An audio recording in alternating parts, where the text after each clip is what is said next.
Hello guys, welcome back to LANapp. For today's video, we are going to show you how to fix GIFs not working on Discord mobile. So if you're interested, let's start the tutorial. In this case, you might be wondering, how do you fix the GIFs not working on your Discord mobile?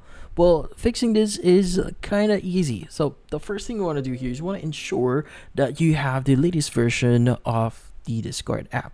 In this case, go to Google Play Store here, search for Discord, and if you see any update button, go ahead and click on it to install the updates. In this case, once you've done that, check first if that solves the issue. Now, if that doesn't solve the issue, there's a few things that you can still do here to probably fix this issue. So in this case, we need to change our settings here on Discord. In this case, go ahead and open up Discord.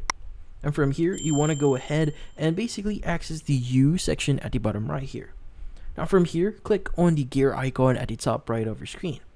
Now from here, what we need to do is we need to scroll down a bit here, and you need to look for the option that says accessibility. Let's go ahead and click on it.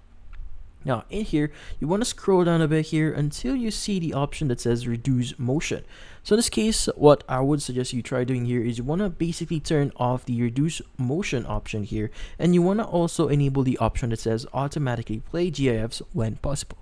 Now, once you've done that, go ahead and go back into your Discord here and basically see if that solves the issue. In this case, that's about it. So hopefully this video was able to help you. Like and subscribe to LANapp. Thank you for watching.